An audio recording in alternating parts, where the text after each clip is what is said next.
Vandre station जवळ सरकारी bulldozer फिरतो आणि शेकडो झोपड्या जमीनदोस्त होतात। रेल्वेचे अधिकारी छाती फुगवून सांगतात जागा मोकळी झाली आणि बरोबर 6 महिन्यांनी त्याच जागी 3 मजली झोपड्या उभ्या राहतात। हा प्रशासनाचा नाकारतेपणा आहे की सामान्य जनतेच्या पैशावर खेळला जाणारा उंदीर मांजरांचा खेळ।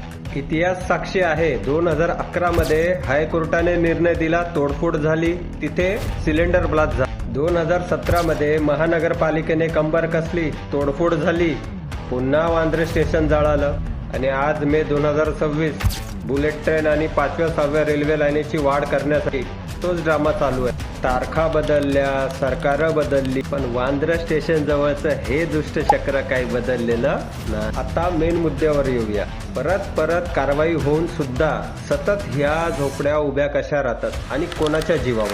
पहिलं कारण सडलेली वोट बँक। सरकार ह्या पक्षाचं असो व त्या पक्षाचं, निवडणुका आल्या की सरकारला पाहिजे वोट, मग हेच सरकार ज्या तोडलेल्या ठिकाणी ताडपत्री आणि बांबू देऊन त्यांना तिथंच बसवतात। दुसरं कारण लँड जिहाद आणि हप्ता संस्कृती। रेल्वेची कोट्यवधी रुपयाची जागा ही लोक बांगलादेशवरून आलेल्या लोकांना 1-2 लाखात विकतात आणि उघड माथ्याने फिरतात। पालिका, पोलीस, रेल्वेचे काही भ्रष्ट नेत्यांचे खिसे गरम झाले ना की कायद्याचे स्टे ऑर्डर आणि कट ऑफ डेटचे खेळ सुरू होतात। जागा रिकामी झाल्यावर तिथे तात्काळ पक्के कुंपण का घातले जात नाही? तिथले सीसीटीव्ही कॅमेरे कुठे जातात?